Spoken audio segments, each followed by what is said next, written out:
Glória a Deus. A paz do Senhor, minhas queridas. A gente fica até com borboletas no estômago. E ainda ser apresentada dessa forma, né? Maravilhoso é o Deus que tem nos sustentado dia após dia, não é? Toda glória ao Senhor. E bendito seja Deus pela sua vida que se dispôs a estar aqui nessa manhã para receber mais da parte do Senhor. É Ele que opera em cada uma de nós, não é? E eu fico feliz de estar fazendo parte desse momento. E achei lindo esse momento que acabou de acontecer, de nós orando umas pelas outras. Às vezes você recebeu uma fichinha de alguém que você não conhece, mas que é sua irmã e que às vezes sofre com as mesmas dores e tem as mesmas petições que você. E é tão bom a gente poder orar uns pelos outros. Não é isso?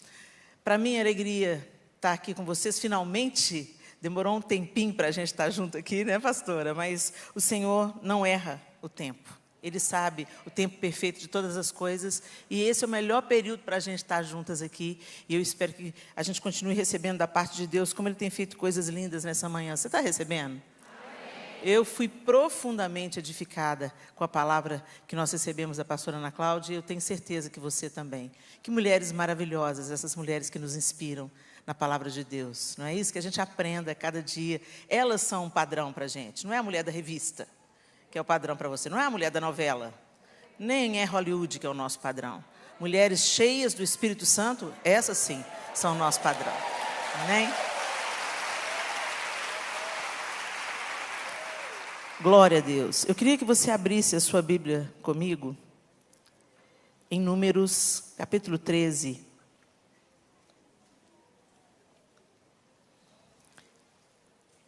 Números, capítulo 13. Nós vamos ler nós vamos ter uma leitura bíblica robusta e longa. Então, fica comigo, eu vou usar a versão NVT, a nova versão transformadora. Não sei se o pessoal pode colocar na tela a NVT. Números 13, nós vamos começar a ler a partir do verso 25, e nós vamos passar para o capítulo 14 também. Então, a leitura é longa, se liga aí para você não perder nada e ficar ligadinha. Amém? Vamos lá, números 13, a partir do 25, diz assim: Depois de passarem 40 dias explorando a terra, os homens retornaram a Moisés, a Arão e a toda a comunidade de Israel em Cádiz, no deserto de Parã. Relataram o que tinham visto a toda a comunidade e mostraram os frutos que trouxeram da terra. Este foi o relatório que deram a Moisés. Entramos na terra a qual você nos enviou. E, de fato, é uma terra que produz leite e mel com fartura. Aqui está o tipo de fruto que nela há. Contudo, o povo que vive ali é poderoso, e suas cidades são grandes e fortificadas. Vimos até os descendentes de Enaque, os amalequitas vivem no Neguebe, e os hititas, jebuseus e amorreus vivem na região montanhosa. Os cananeus vivem perto do litoral do mar Mediterrâneo e no vale do Jordão. Calebe tentou acalmar o povo que estava diante de Moisés. Vamos partir agora mesmo para tomar a terra, disse ele. Com certeza podemos conquistá-la.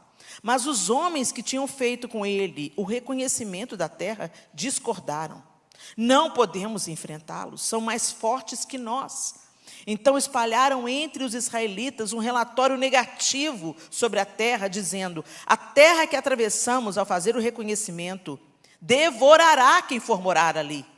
Todas as pessoas que vimos são enormes. Vimos até gigantes, os descendentes de Enaque. Perto deles, nos sentimos como gafanhotos. E também era assim que parecíamos para eles. Aí a gente começa em Números 14, primeiro versículo. Então toda a comunidade começou a chorar em voz alta. E continuou em prantos a noite toda. Suas vozes se elevaram em grande protesto contra Moisés e Arão. Ah, se ao menos tivéssemos morrido no Egito, ou mesmo aqui no deserto, diziam. Porque o Senhor está nos levando para essa terra só para morrermos em combate? Nossas esposas e crianças serão capturadas como prisioneiros de guerra. Não seria melhor voltarmos para o Egito? E disseram uns aos outros: vamos escolher um novo líder e voltar para o Egito. Moisés e Arão se curvaram com o rosto em terra diante de toda a comunidade de Israel.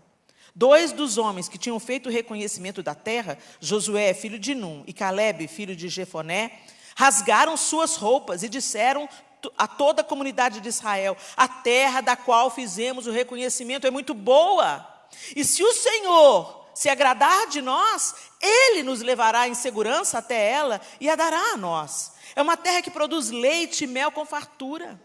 Não se rebelem contra o Senhor e não tenham medo dos povos da terra diante de nós. Eles estão indefesos, não tem quem os proteja, mas o Senhor está conosco. Não tenham medo deles. Ainda assim, toda a comunidade começou a falar em apedrejar Josué e Calebe. Então a presença gloriosa do Senhor apareceu na tenda do encontro a todos os israelitas. E o Senhor disse a Moisés: até quando este povo me tratará com desprezo? Será que nunca confiarão em mim, mesmo depois de todos os sinais que realizei entre eles? Eu os desherdarei e os destruirei com uma praga. Então farei de você um povo ainda maior e mais poderoso que eles. Moisés, porém, respondeu ao Senhor: o que os egípcios pensarão? Eles sabem muito bem do poder que mostraste ao resgatar o teu povo do meio deles. Os egípcios informarão isso aos habitantes dessa terra, que já ouviram falar que vives entre o teu povo. Sabem, Senhor, que apareces ao teu povo face a face, e que a tua nuvem permanece sobre ele, que vais adiante dele na coluna de nuvem de dia e na coluna de fogo à noite.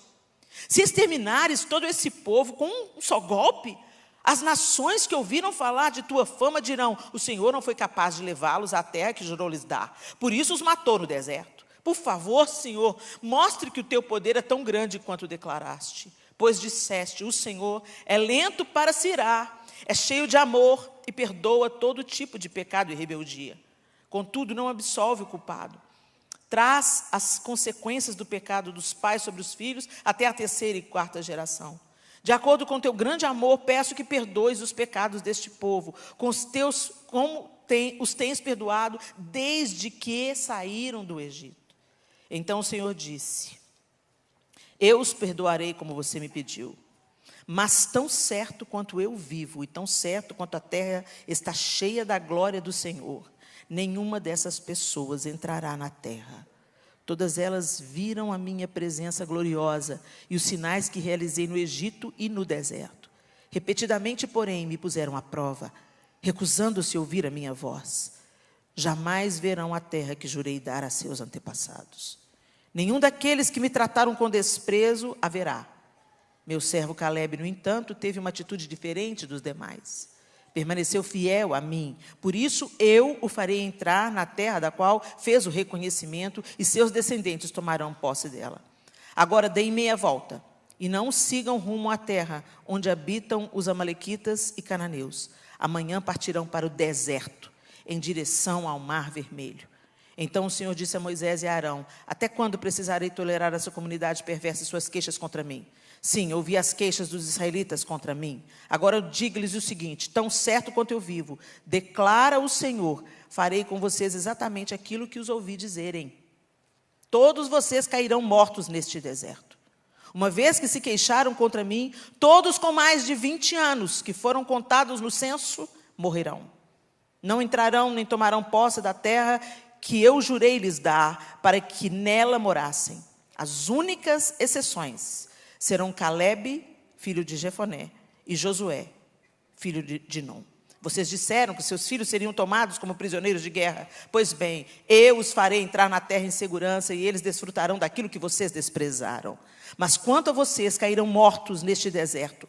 Seus filhos serão como pastores, andando sem rumo pelo deserto durante 40 anos. Desse modo sofrerão a consequência de sua infidelidade, até que o último de vocês morra no deserto. Uma vez que seus espiões passaram 40 dias fazendo reconhecimento na terra, vocês andarão sem rumo pelo deserto durante 40 anos. 1 ano para cada dia, como punição por sua culpa. Assim saberão o resultado de se opor a mim. Eu, o Senhor, falei. Certamente farei essas coisas a todos os membros da comunidade que conspiraram contra mim. Serão destruídos neste deserto e aqui morrerão. Os homens que Moisés tinha enviado para fazer o reconhecimento da terra, aqueles que instigaram a rebelião contra ele, com seu relatório negativo, morrerão repentinamente de uma praga diante do Senhor. Dos homens que haviam feito o reconhecimento da terra, apenas Josué e Calebe sobreviveram. Quando Moisés transmitiu essas palavras aos israelitas, eles se encheram de tristeza. No dia seguinte, levantaram-se cedo e subiram em direção ao alto dos montes. Vamos, disseram, reconhecemos que pecamos, mas agora estamos prontos para entrar na terra que o Senhor nos prometeu. Moisés, porém, disse, por que desobedecem à ordem do Senhor? Isso não dará certo. Não subam para a terra agora, pois o Senhor não estará com vocês, seus inimigos os aniquilarão. Vamos até aí. Senhor, essa é a tua bendita palavra. E nós pedimos ao Senhor que a tua bendita palavra mais uma vez nos ensine nessa manhã bendita, que estamos reunidos diante da tua presença para ouvir o que o Senhor tem a dizer a nós. Fala conosco nessa manhã. Continua falando, o Senhor já tem falado de forma tão doce, tão grandiosa. Continua falando conosco em nome de Jesus. Amém. Esse texto é extremamente chocante, é uma história muito triste. Eu lamento profundamente essa história. E quando eu ainda muito jovem, adolescente, eu ficava lendo a Bíblia, e quando eu via a história do povo de Israel, eu falava assim, meu Deus, mas por que povo obstinado? Que povo teimoso? Que povo doido? Deus abre um mar, daqui a pouco eles estão reclamando porque não tem água.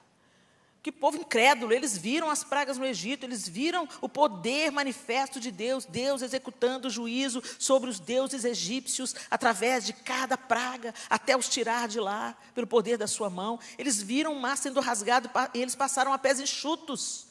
Como é que daqui a pouco, quando atravessa o mar, está com água, está faltando água, eles já pretenderam apedrejar. Toda hora aparece isso, quando você vai lendo a história de Israel, toda hora aparece, e quiseram apedrejar Moisés, e quiseram apedrejar Moisés, e quiseram, oh meu Deus do céu, realmente o Senhor falou que Moisés era o cara mais paciente da terra, fatíssimo. E aí, a gente olha para essa história e fala assim, mas que povo miserável, meu. Que povo obstinado, que povo... E eu ficava assim, meu Deus, por que essa história está aqui? Que povo é esse? E o Senhor docemente me respondeu, esse povo são vocês.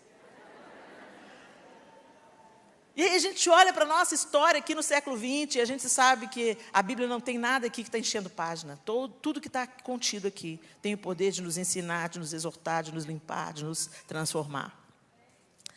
E de não nos fazer incorrer nos mesmos erros que os nossos irmãos, todos feitos do mesmo material que nós, incorreram.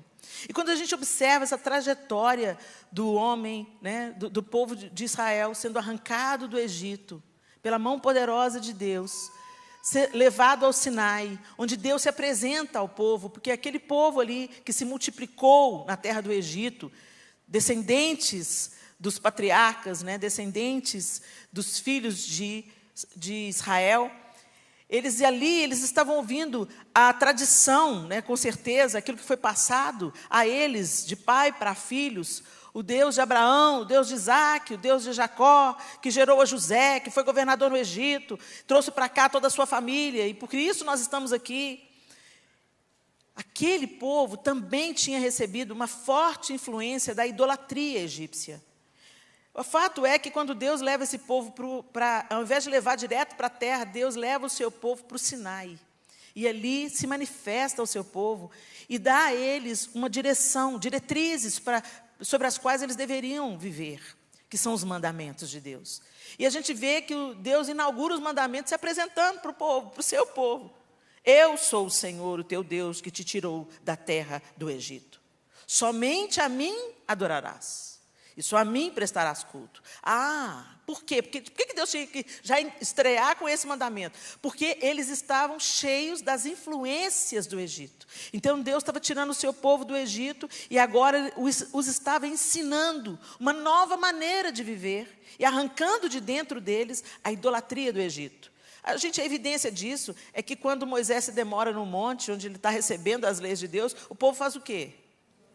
Um bezerro. Para eles era uma coisa super comum construir uma imagem e prestar adoração, porque é isso que eles cresceram vendo acontecer na terra do Egito, onde os deuses eram diversos. Por isso mesmo que antes do Senhor tirar o seu povo da terra do Egito, Deus tira o seu povo executando as pragas. Não era muito mais fácil já começar com a última praga?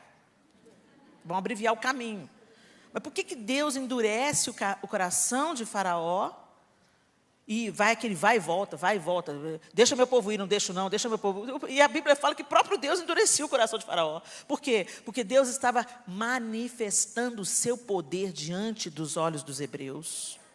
E também executando juízo sobre a terra do Egito e sobre cada deus egípcio. Quando você vai vendo as pragas, cada uma delas tem uma conexão com uma divindade egípcia. E a última, a própria figura de Faraó, que era considerada um deus. E aí Deus leva o povo para o Sinai, ensina os seus estatutos e leva eles até Canaã. Gente, é a nossa história. Deus tira a gente do pecado, você aceita Jesus, larga a antiga terra, larga os velhos hábitos. Aí você passa pelo discipulado, não é assim? Sinai, né? Você vai entendendo o que foi que aconteceu na sua vida, que novidade é essa, quem de fato é o Jesus da história. Né? Porque a gente conhece a história de Jesus, mas a gente precisa conhecer o Jesus da história. Então, por isso que é tão importante o discipulado. Então, as pessoas vão aprendendo, entendendo, compreendendo, discernindo com clareza o que significa aquela decisão de erguer a mão e falar: Senhor, toma conta da minha vida. E a mesma coisa, o nosso Sinai é o discipulado, né? Por isso que ele é tão importante. E ali a gente vai para a nossa jornada humana, que é um deserto. É ou não é? A nossa jornada humana é cercada de perigos, cercada de exaustão. Quantas vezes dá vontade de desistir? A gente vai vendo na trajetória desse povo, quantas vezes eles, privados dos prazeres que tinham no Egito, eles desejam voltar. Ah, que saudade! A gente está comendo só maná, maná, maná, maná, maná. Quero maná. Quero a carninha. Saudade do alho, das cebolas, do Egito. Aqui areia, areia, areia. Maná, maná, maná, areia, areia. Gente, não é a nossa cara?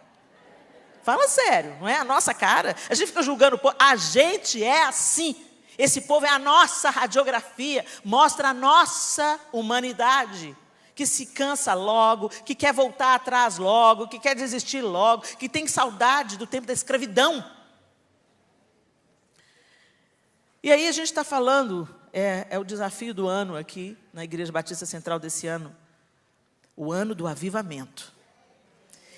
E quando a gente olha para essa palavra avivamento, a gente encontra o seu significado: ato ou efeito de avivar-se, de dar ou ganhar vida ou ânimo. Dar vida ou viveza. Avivar é dar vida ou viveza a. Despertar, animar, estimular, realçar, reanimar-se, crescer, tornar-se mais claro. Olha que interessante. Às vezes a gente, quando lê essa palavra avivamento, a gente que é crente pentecostal, a gente logo pensa no mover, no manto, né? Naquela adoração, todo mundo vai para o chão, aquela presença santa. Né? É bom, isso é bom, gente. Mas, por exemplo, uma marca, uma característica do avivamento irrefutável é arrependimento de pecado. Convicção e arrependimento de pecado. E arrependimento é ficar: oh Deus, perdoa. Arrependimento é mudar de direção. É passar a ter uma outra vida, viver de outro jeito, ter uma outra mentalidade. O pecado passa a ser um acidente de percurso e não uma escolha. Então, isso caracteriza o avivamento. Né? E outra característica do avivamento é despertar. É uma das coisas que está aqui, avivar, despertar. A gente é desperto e não anda apenas naquilo que a gente vê, mas a gente enxerga além daquilo que a gente está vivendo. Isso é avivamento. Você enxerga com os olhos do alto. Você enxerga pelo prisma de Deus, pela misericórdia dEle e pelo Espírito dEle que habita em você. Então você não vai com o relatório da maioria. Você não vai falando: ah, meu Deus do céu, olha essa pandemia. Ai, meu Deus do céu, fulano morreu, vou morrer também. Ah, esse país não vai para frente, esse país, isso aqui, assim, não sei o quê. Fulano não pode ganhar de novo, a esquerda não pode voltar. Gente, o fato é que você crê que o Senhor está sentado em um alto e sublime trono. E você crê que Ele tem tudo nas suas benditas mãos. Então, o que tiver que acontecer, vai acontecer. Põe o seu joelho no chão. Ora e geme pelo Brasil. Ora e geme pelo Brasil. Ora e geme pela sua nação. A gente está vendo o que está acontecendo na Ucrânia. Que o Senhor tenha misericórdia daquele povo. o Senhor tenha misericórdia daquele povo e avive a sua igreja na Ucrânia. Em nome de Jesus. Sabe por quê, gente? Porque dias difíceis forjam fortes cristãos. Dias difíceis trazem avivamento para a igreja. Então, não estou sendo aqui profeta do caos. Eu estou pedindo para o Senhor resolver a nossa parada. E se a nossa parada não for resolvida com o sussurro do Senhor, que nos atrai a buscá-lo de todo o coração em primeiro lugar, Ele vai permitir um outro jeito de nós amadurecermos. Se a gente não escuta o sussurro, vem o megafone. E eu vou falar para vocês, o megafone de Deus, no megafone de Deus, ou você vai ser crente, ou você vai deixar para lá. O muro vai ficar vazio. Porque no megafone de Deus, gente, e o megafone de Deus, ele está por toda a terra. O Senhor está bradando. Mas tem gente que ainda está viajando na maionese. Tem gente que ainda está mais preocupado com o shopping, com o último lançamento, do que o Senhor está fazendo em toda a terra. A gente entra nas redes sociais, sangue de Jesus tem poder, misericórdia. Vamos orar pela Ucrânia. E todo mundo põe um post bonitinho, mas quem orou? Quem pôs o joelho no chão e a boca no pó? Senhor, tem misericórdia das crianças ucranianas, Senhor. Tem misericórdia das mulheres ucranianas que estão sendo arrancadas das suas casas, Senhor. Obrigadas a abandonar tudo que tem, Senhor, para não serem mortos. Tem misericórdia, Deus, daquelas mães que já perderam filhos, das esposas que já perderam maridos. Tem misericórdia. Será que vai precisar de doer quanto na nossa pele para a gente despertar? O Senhor está nos chamando para o avivamento, sim, gente, mas que essa história desse povo de Israel, tão parecido com a gente, que não venha sobre nós a palavra do Senhor dizendo, será segundo vocês dizem. Compreendem que nessa condenação do Senhor, Ele usou aquilo que eles falaram. Nós somos como gafanhotos. Nós vamos morrer nesse deserto? O Senhor trouxe a gente aqui para morrer nesse deserto? O Senhor usou a mesma palavra que saía da boca deles, falou, vai ser conforme vocês disseram. Enquanto Josué e Caleb tinham outro discurso, Caleb estava animado, Caleb estava com a perspectiva do céu, Caleb tinha prestado atenção nos poderosos feitos do Senhor. Caleb tinha visto o que o Senhor vinha fazendo todo esse tempo. Ele presenciou, ele viu Deus bravo, ele viu Deus brando, ele viu Deus defendendo o seu povo, e ele viu Deus corrigindo o seu povo, e ele sabia que ele podia confiar. Olhando as circunstâncias, a gente não pode confiar, eles são enormes mesmo. Olhando as circunstâncias, é um povo sanguinário, olhando as circunstâncias, a gente está lidando com gigante. Olhando as circunstâncias, o que vai ser de nós? Mas olhando para o Senhor, eia, subamos, o Senhor vai entregar nas nossas mãos a terra que Ele prometeu. E tem muita gente que não está entrando na terra que Deus prometeu. Porque, gente, a salvação, quando Jesus entra na nossa vida, nós estamos esperando, nós temos a expectativa da sua vinda. Nós temos a expectativa do único que vai poder colocar essa bagaça em ordem. A gente destruiu tanto o planeta, a gente detonou tanto a natureza, a gente joga lixo no chão, a gente tem péssimos hábitos, a gente desrespeita as regras da natureza, a gente ofende o nosso semelhante quando ele pensa diferente da gente, a gente está num estado lastimável, gerado pela queda, a gente dá uma olhada para as nações, a gente vê as nações em conflito, em ruína, a gente vê guerras, rumores de guerras, a natureza respondendo a tanta agressão, e são chuvas torrenciais alagando a nossa vida, tanta tragédia acontecendo, morros vindo abaixo, sepultando famílias vivas, são tantas tragédias que estão ao nosso redor, exatamente diante dos olhos daqueles homens que espiavam a terra prometida, eles também só viram o lado negativo. Agora, tudo que está acontecendo aqui é consequência da queda, consequência do nosso pecado, a corrupção, é consequência da maldade humana. Mas a gente tem a esperança de que um vai vir e consertar todas as coisas. Até lá serão só tentativas.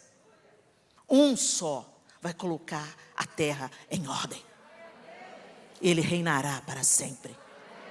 E é esse reinado que nós aguardamos. Mas enquanto aguardamos, o que a gente faz, Helena? A gente já está sob esse reino. A gente já conhece o que Jesus fez. Nós já somos guiados pelo Senhor. O Espírito de Deus, o mesmo que ressuscitou Jesus dentre os mortos, naquela manhã de domingo, o mesmo Espírito habita você. Você já pensou se você pensasse nisso? Você não comia o que você comia, você não assistia o que você assistia, você não falava o que você falava. O mesmo poder de Deus que ressuscitou Jesus dentre os mortos, te convenceu da justiça, do pecado e do juízo. E é por isso que você está aqui. Você não está aqui porque você é intelectualmente superior e você entendeu a graça. Não, o Espírito Santo te revelou. Abriu os seus olhos, abriu os seus sentidos espirituais. Para que você cresça. Mas Ele não quer que a gente apenas creia. Ele quer que a gente caminhe em novidade de vida, que a gente caminhe tendo a perspectiva de Calebe, que a gente caminhe e não sucumba às coisas que acontecem no deserto, às tempestades que acontecem no deserto. E a gente está no meio de muitas tempestades no deserto, fala sério. Mas nós estamos com os olhos em Canaã, no que Deus prometeu. Mas como nós já conhecemos Deus hoje, nós temos o relatório de Calebe, nós temos a vida de Calebe. Por isso nós vamos entrar e possuir a terra. Vocês estão entendendo o que eu estou dizendo? Nós ainda estamos percorrendo o deserto, nessa nossa analogia, nesse nosso paralelo. Nós ainda estamos percorrendo o deserto. E nós estamos sendo afligidos, e nós sentimos vontade de desistir, vontade de voltar atrás. Às vezes você é tomada por um sentimento de, gente, será que eu estou crendo na coisa certa? Porque às vezes você vai dizendo, o que eu mais estou escutando nesses dias é crente me perguntando, mas e Deus? Como é que Deus está nisso tudo? Crente desesperado, crente apavorado. Gente, crente até o diabo é. A palavra diz que até os demônios creem e tremem. Não basta você crer. Você tem que caminhar como quem crê. Você tem que reagir como quem crê. Você tem que ter os seus olhos no autor e consumador da sua fé. Você tem que entender o que Jesus veio te dar. Que não é só a salvação, mas vida abundante. E vida abundante que flui agora. E vida abundante não tem nada a ver com bem material. Vida abundante tem a ver com paz e alegria no Espírito Santo. Amor que flui de graça, porque de graça recebemos. Amor que alcança o outro, que resgata o outro, que atinge o outro, que cuida do outro, independente de quem é esse outro. Deus não mandou amar os nossos semelhantes. Jesus falou que amar quem pensa como nós é fácil. Até os publicanos fazem o mesmo. Até os pecadores fazem o mesmo. Jesus mandou amar o diferente. E amar, gente, não é, ai, querido, vamos festejar juntos. Amar não é afinidade, não, gente. Amor não é afinidade. Amor é a firme decisão, a consciência intencional. O amor é intencional. Ele vai tratar o outro exatamente como quer ser tratado. Com o mesmo respeito e com a mesma dignidade. O prumo que Jesus colocou é como eu vos amei, que vos ameis uns aos outros. Começa o treinamento aqui, em casa, entre nós. Porque se a gente não ama nem os que professam a mesma fé, como é que a gente vai amar os que estão nadando de braçada numa vida doida? Se você não consegue perdoar a irmã que te arranhou aí um pouquinho, talvez ali na fila mesmo você teve uma situação, deu vontade de dar uma voadora nela. Quando dá vontade de dar voadora, você vê em que estado você está. Porque se somos dominados pelo Espírito, vivemos pelo Espírito. E se vivemos no Espírito, o que sai de nós é alegria, paz, benignidade, bondade, domínio próprio. Os frutos vêm sem a gente fazer força para isso. Vem porque a nossa nova natureza começa a se sobrepor à nossa velha natureza. Que está lá, gente. Se tem uma coisa que não morre afogada na água do batismo, é o velho homem. Todo dia a gente tem que brigar com ele, todo dia, né? Como diz aquela música do Thales. Mas todo dia o pecado vem. me chama. Aí a gente pensa em pecado, a gente já logo pensa nos pecadão, né? Adultério, balada, prostituição, bebedice, droga, vida louca! Não. O pecado começa no pensamento. Todo dia a fofoca vem, me chama. Todo dia a maledicência me chama. Todo dia a língua grande vem. A inveja, a cobiça, né? Essas coisas, você está lá na rede social, crente demais, até que sua irmã posta a bênção. Te dá um ranço. Não é inveja, Helena, é ranço. Não gosto mais dessa pessoa tanto assim. Precisa de postar isso, parecida. É inveja. Não é ranço, é inveja. Inveja. E todo mundo aqui nesse auditório já sentiu e sente. Você está rindo aí? Desse pecado eu não sofro. Pior coisa é aquele que tem mau hálito, né? Todo mundo sabe, menos ele. Gente, a inveja, ela é inerente à espécie humana. E mais do que nunca, ela está sendo estimulada nesses nossos dias, pelas redes sociais e pelos padrões doentes que essa sociedade impõe para nós. Então, às vezes, você está feliz com aquilo que você tem, até que você se comparar com a vida da outra. Para de se comparar, como foi bem dito nessa manhã aqui, nós somos singulares. Cada uma de nós tem um propósito lindo. E a gente é bonita com essa nossa beleza única, singular. Você não tem que ter o nariz da fulana. Se você tivesse que ter o nariz da fulana, Deus tinha te dado o nariz da fulana. Gente, eu não tenho nada contra a cirurgia plástica, antes que comece a me apedrejar. Eu não tenho nada contra a cirurgia plástica. Já fiz. Fiz uma abdominoplastia. Não adiantou muito, não. Barriguinha às vezes resiste, mas... Entendeu? 4 filhos, 4 gestação. Acabou com o meu músculo. Aí você vai daí para mais. Quando chegar na menopausa, então, na qual estou, você vai ver que você vai ter um problema crônico, né? Então, conserta esse nervo, põe tudo no lugar, né? Então, não sou contra cirurgia plástica. Mas essa história, a minha amiga que fez a minha cirurgia é cristã, é médica, muito competente. Paulinha, às vezes, fala que as pessoas chegam no coisa e falam assim, eu quero o nariz dela. Só que o nariz dela, na sua cara, vai ficar um desastre.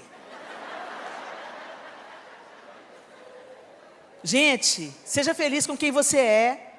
Se tem alguma coisa para melhorar, melhore. Mas não se descaracterize. Pelo amor de Deus, não deixe a harmonização facial matar quem você é. Faz um botoquinho de vez em quando, sabe? Mas não muda a cara, pelo amor de Deus. E a gente entra nessa vibe, a gente olha na revista, a atriz fulana. Por isso que eu comecei falando que o nosso padrão é Ruth, Noemi, entendeu? O nosso padrão são as mulheres que serviam a Jesus. O nosso padrão é Dorcas. Esse é o nosso padrão. O apóstolo Pedro, ele instrui as mulheres falando que não seja o franzido dos cabelos ou as joias a sua principal virtude, mas que seja de um coração quebrantado, pronto para servir o Senhor. Às vezes a gente vai dar a oferta, vai dar o dízimo, cata as moedinhas no canto da bolsa. Mas para harmonização facial, 3.000.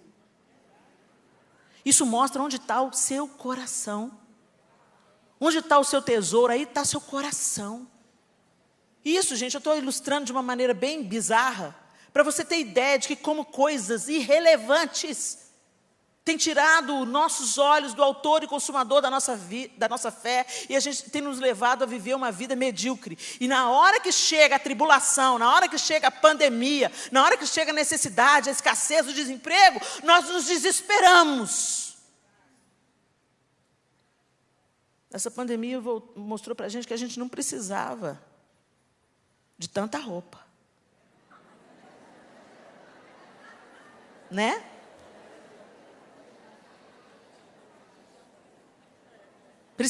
Mostrou para a gente que as maquiagens foram inúteis. A não ser para fazer a live. Eu fiz questão de fazer a maioria das minhas sem maquiagem. Porque é o que a gente é de verdade. E ao invés da gente investir tempo, dinheiro, esforço, e se debruçar sobre o reino, vivendo hoje com uma antecipação do que aguardamos, vivendo hoje com os olhos no amanhã, vivendo hoje produzindo o fruto que o Senhor quer que a gente produza agora, hoje. A gente está distraído com tantas coisas irrelevantes. E aí quando chega a ameaça, a gente olha para o tamanho dos gigantes. E a gente olha para aquilo que pode nos matar. A gente olha para aquilo que pode nos roubar. A gente olha para aquilo que pode nos levar para a escassez. E tiramos os olhos de Deus. Por isso, muitas pessoas são cristãs, mas estão debaixo de apavoramento, com as emoções abaladas. Precisando de terapia, precisando de psiquiatra, precisando de remédios. E graças a Deus por eles. Eu acho que Deus já ungiu essa galera porque sabia que ia ser necessário. Deus já deu inteligência ao homem para desenvolver a ciência, a psiquiatria, a psicologia. Eu não estou desmerecendo de forma nenhuma esses profissionais. Graças a Deus, porque também, senão tinha muita gente que se diz cristã, dando cabo da própria vida, por não saber lidar com as próprias dores e dúvidas. Por que balançamos? Por que nos amedrontamos diante das ameaças da terra? Se Deus já nos prometeu que nos dará essa terra e que vai organizar todas as coisas. Por que a gente coloca tantos olhos aqui e tira os olhos completamente da eternidade? Não estou querendo dizer que você, sabe, você tem que começar a andar como se tivesse fumado um baseado. Tem uns crentes que querem ser tão espiritual, mas tão espiritual, que ele não consegue nem conviver com outras pessoas. Eu sou muito espiritual. E aí quando você olha para Jesus, a espiritualidade de Jesus era manifesta no tete-a-tete, na mesa, na casa de Levi, o publicano, jantando lá na casa de Zaqueu, corrupto, desgraçado.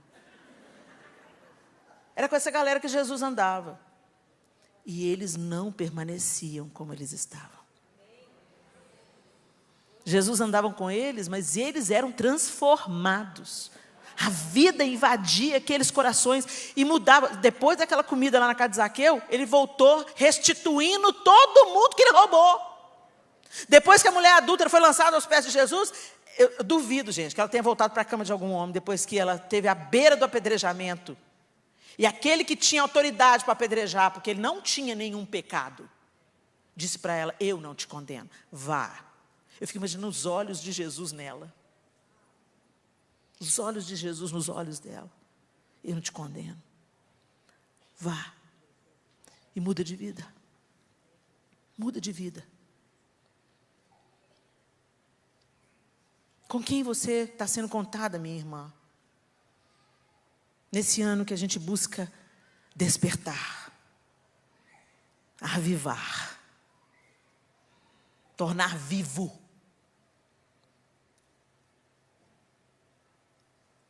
Eu gosto desses significados. Animar, estimular. Você é avivado? Então você estimula, você anima. Você realça o que tem que ser realçado. Você desperta, você dá vida. E é isso que o Senhor quer nos levantar como mulheres nessa geração. Esse é o momento propício de nós nos levantarmos como luz no meio da escuridão. Mas como, Helena, essa escuridão está dentro de mim? Eu estou com medo. Eu estou apavorada diante dos relatórios. O resultado de uma eleição não pode mudar o meu coração. Não pode mudar o meu coração, porque o meu Deus está assentado em um alto e sublime trono. A injustiça humana, a carnificina que o Putin está fazendo, não pode mudar o meu coração. Porque eu sei que Deus está assentado em um alto sublime trono e Ele vai julgar todas as coisas. Nada vai ficar barato. Então, quando eu penso com essa perspectiva do alto, eu penso, eu quero ser contada com os justos. Eu quero ser encontrada como luz nessa escuridão. Eu quero me levantar como uma intercessora pela Ucrânia. Eu quero ser encontrada como uma intercessora pelo Brasil. Eu quero ser encontrada como uma mulher facilitadora na minha nação. Como aquela que não só manda orar nas redes sociais, mas aquela que se ergue como um atalaia, que enxerga o que está por vir, mas não se amedronta. Desperta outros para a oração, para o quebrantamento, para a humilhação diante do trono de Deus. Se o meu povo, que se chama pelo meu nome, se humilhar. A gente vive numa sociedade que diz que a gente não tem que se humilhar. Que a gente tem que ser grande. E é tão triste quando a gente escuta isso no nosso próprio contexto evangélico. Deus está te honrando na terra. Você é poderosa. Tem mulheres que encontram comigo pessoalmente, às vezes me vê pelos vídeos no YouTube e falam assim, nossa, Helena, você é pequena. Eu falo com elas assim, menor do que você imagina. Muito menor do que você imagina. Mas você parecia tão alta, não, porque alto é o Deus a quem eu propago. Por isso que você me via alta. Ele é alto, Ele é grande, Ele é excelso. É tudo sobre Ele. É sobre Ele. A gente não quer se humilhar nem nos nossos relacionamentos interpessoais. Você veio para cá hoje, você está com o seu coração peludo com o seu marido. Mas chega aqui, a Gabi ministrou esse louvor maravilhoso, você chora, ergue as mãos, oh Deus maravilhoso, eu te quero ver, meu rei, meu senhor. Aí chega em casa, como você saiu obrigado de casa, a tromba continua. Ele que errou, ele que falou, ele que tem culpa, ele que peça perdão. Jesus foi na cruz por sua causa. Você diz que segue a Jesus, mas você quer que o seu opositor é que peça perdão? Helena, mas eu estou certa. Jesus também estava certo. Ele nunca pecou. Seguir os passos de Jesus é desistir do orgulho. Que parta de você a reconciliação. Que parta de você a coragem. Gente, para se humilhar tem que ter coragem. São os paradoxos divinos, sabe? Coragem para morrer, coragem para se auto-humilhar. É isso que eu negue-se a si mesmo. Negar a si mesmo não é ficar se flagelando. Tá? Ai, eu só vou andar de chinelinho de dedo para negar a mim mesmo. Olha como é que eu sou humilde, me dá aqui a faixa de mais humilde. Não, a nossa humildade aparece na hora que você tem razão. Mas você prefere ter paz. No que depender de todo, no que depender de vós, tem de paz com todos os homens. Gente, a gente olha para esse texto que a gente acabou de ler, e a gente vê o nosso retrato nesse texto. E a gente vê o nosso retrato. É mais fácil a gente aderir a um relatório infeliz. É mais fácil a gente acreditar nas más notícias. É mais fácil a gente sucumbir diante daquilo que nos dizem. Não vai dar em nada, esse país não vai para frente, sua família não vai dar nada, seu filho não vai voltar para Deus, coisa nenhuma. Essa miséria que você está vivendo nunca vai melhorar. Você tem certeza que você quer continuar servindo esse Deus que você diz que serve? E a gente se esquece de tudo, de toda a benevolência, de toda a graça, de todo favor, de toda a misericórdia, que se renova todas as manhãs, nos dando fôlego para viver mais um dia. Respira aí, respira fundo. Quantas pessoas estão no hospital agora lutando para fazer o que você acabou de fazer? A misericórdia do Senhor se renova sobre nós todas as manhãs. Junto com essas misericórdias, o seu perdão é renovado, o seu acesso ao trono está livre. Você pode se achegar a Deus, você pode falar com Ele os seus motivos de oração, você pode se relacionar com Ele intimamente. Você não precisa de um intermediário, a não ser de Cristo Jesus, que te leva até a sala do trono. Mas a gente está desesperado porque a gente está colocando a nossa esperança nos braços de carne, a gente está acreditando no que a política ou o governo pode fazer por nós, eu não estou falando para você ser alienado politicamente. De maneira nenhuma. Nós somos cidadãos, pagamos impostos, e nós temos a obrigação de votar com responsabilidade. Porque as consequências do seu voto serão suas.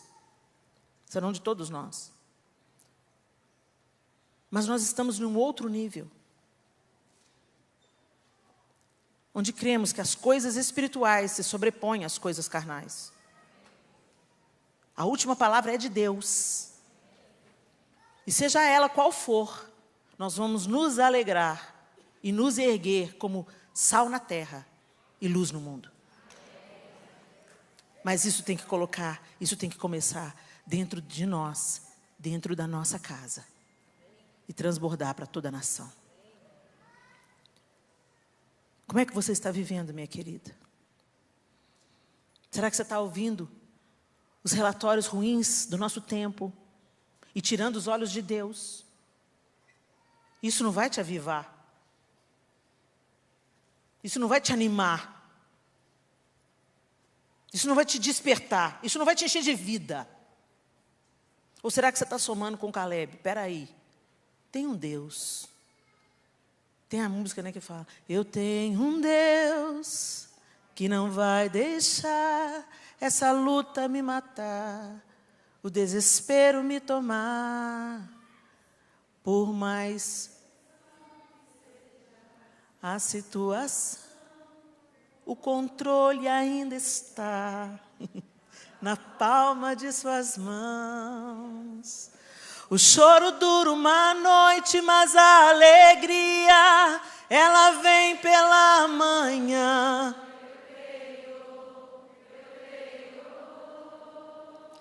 O choro dura uma noite, mas a alegria, ela vem pela manhã. É isso, e o resto da letra você já sabe. Ainda que a figueira não floresça, não haja fruto na vide, o produto da oliveira minta, todavia eu me alegrarei, eu me alegrarei, eu me alegrarei. Não são as circunstâncias, o Senhor é o meu Senhor.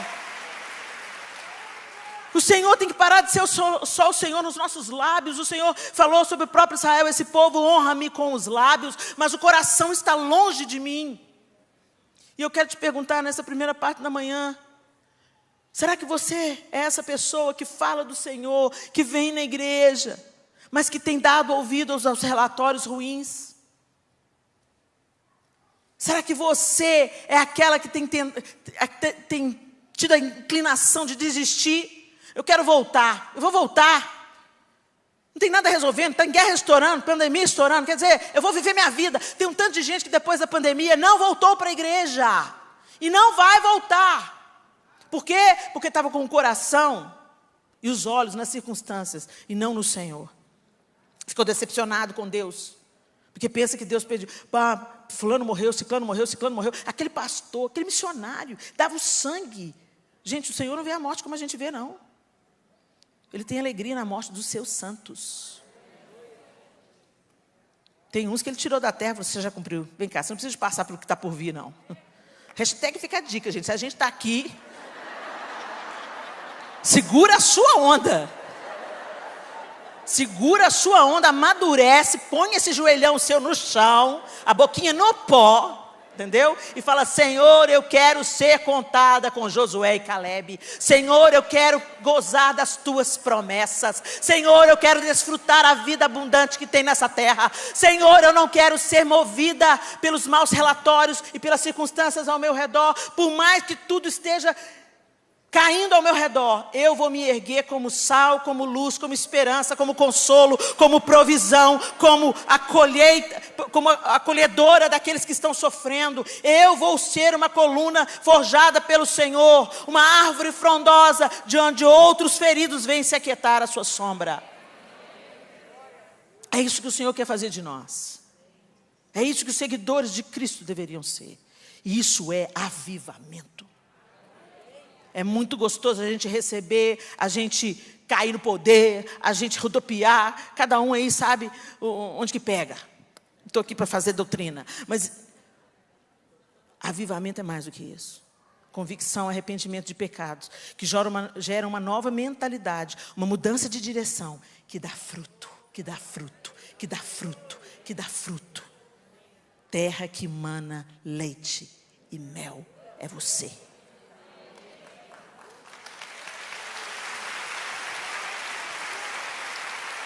Fique de pé no seu lugar.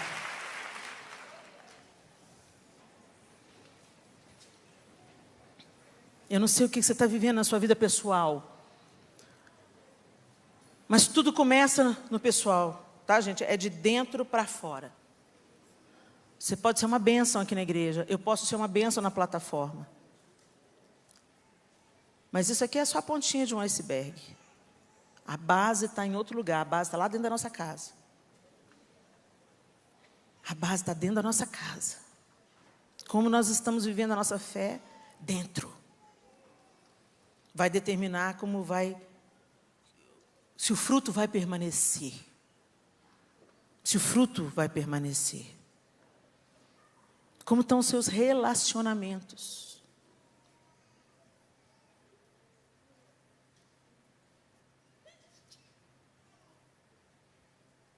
Às vezes nós estamos na igreja, erguemos as nossas mãos, somos dizimistas, ofertantes.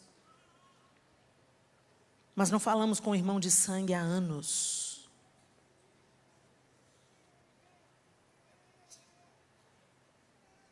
Viemos para essa conferência, para esse encontro maravilhoso, passar o dia aqui na presença de Deus, com outras irmãs queridas. Mas saiu de casa batendo a porta, demandando com sua mãe, com seu pai, com seu marido, com seu irmão, com quem mora com você. Às vezes você veio, mas seu coração não tem esperança. Eu vim aqui para ver se alguma coisa melhora. A vida está ruim. Meus filhos estão tudo fora da presença de Deus. Não são as circunstâncias que definem quem você é. Onde você está bebendo? Onde você está bebendo água? Onde você está se reabastecendo? Se você não comer do Senhor, não beber do Senhor, você não vai ter força para prosseguir. Quando temos um relacionamento com Ele, os outros são curados. No que depender de você, você vai ter paz com todos. Tem gente que não vai querer reconciliação. Não se importe com isso. Mas deixe o caminho aberto.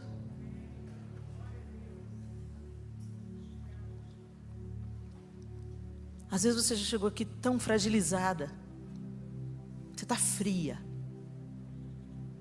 Você está fria.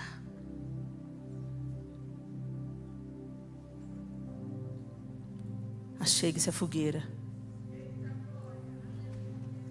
É tão lindo quando Jesus chama Pedro para se reconciliar com Pedro. Pedro foi pescar. Jesus teve outros encontros com os discípulos, mas ele passou pela parede, se apresentou no meio deles, mas não falou com Pedro. Ele falou com Tomé. E falou de uma forma geral. Eu fico imaginando a aflição de Pedro. Por que não falou comigo? Porque eu neguei. E eles estão pescando e Jesus faz uma fogueira. E uma janta, assa peixe, esquenta pão. E chama Pedro para a conversa. Pedro, tu me amas? Tu me amas? Reconciliação com Deus. Talvez você esteja precisando de... Mas Helena, eu fiz, Helena, eu decepcionei. Você não decepciona a Deus porque Ele não é pego de surpresa. Ele é Deus. E o caminho da reconciliação ainda está aberto. Ainda. Então se achegue. Chega perto do Senhor. Pedro se achegou para perto de Jesus. Agora, interessante que João estava perto também. Outros discípulos vieram também. E naquela conversa, Jesus disse como Pedro iria morrer e glorificar o seu nome. E ele pergunta logo sobre João: e quanto a esse? Jesus disse: que te importa? Quanto a ti, segue-me. Às vezes você está olhando para o que Deus fez na vida da outra, o que Deus fez na vida do outro, o que deu para o outro. Por que o outro não perdeu ninguém, eu perdi alguém tão amado?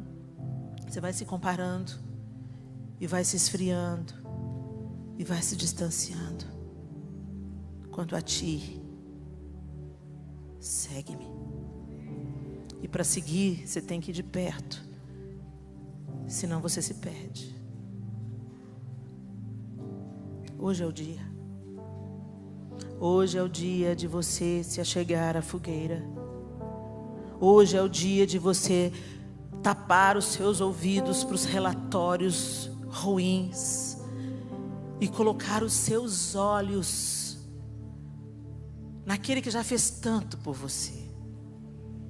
Que você traga à memória o que te dá esperança. E que você volte a lembrar de tudo que Deus fez por você.